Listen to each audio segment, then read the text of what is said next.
Okay, Tony, so you kind of have a background that's related to real estate that kind of sets you apart a little bit. So tell me about your background and how that helps you when you're talking to your sellers about the negotiations on that side of the business. Okay, so I used to be a builder and remodeler. So typically I tell most of my clients, look, there's going to be 3 points in a contract that we negotiate, right? The first time is going to be the initial offer. So that goes down to the sales price, what we're doing for you marketing wise, if we can bring in multiple buyers.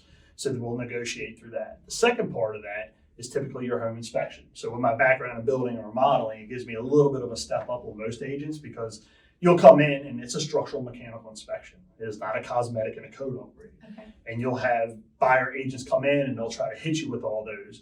And you got to handle that with a little bit of finesse. You can't just come in and say, oh, no, we're not doing that, because then the deal can fall through.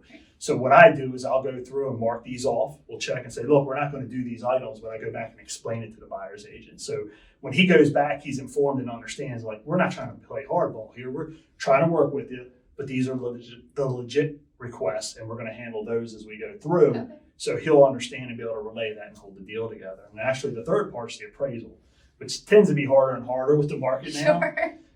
So with the appraisal, we put an appraisal package together. So I have a whole package that shows them how many showings they've had, how many offers they had.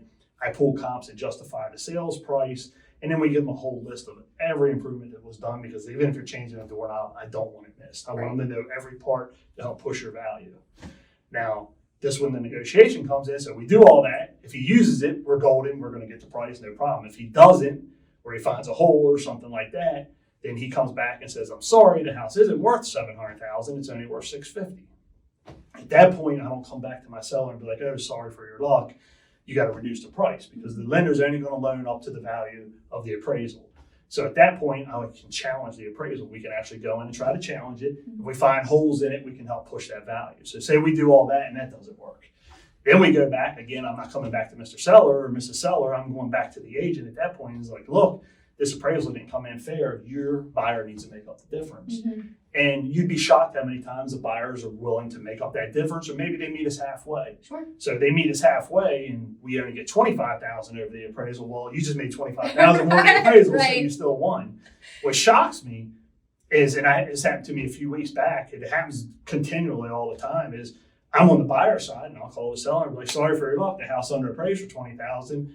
And the buyer and the seller's agents call me back in 10 minutes going, hey, we're going to reduce the price. Like, they did nothing. They didn't try anything. Yeah. So you have to have a plan for each phase. So everything from the sales price to the home inspection up to the appraisal. And it's really your 3 points of negotiation. Cool.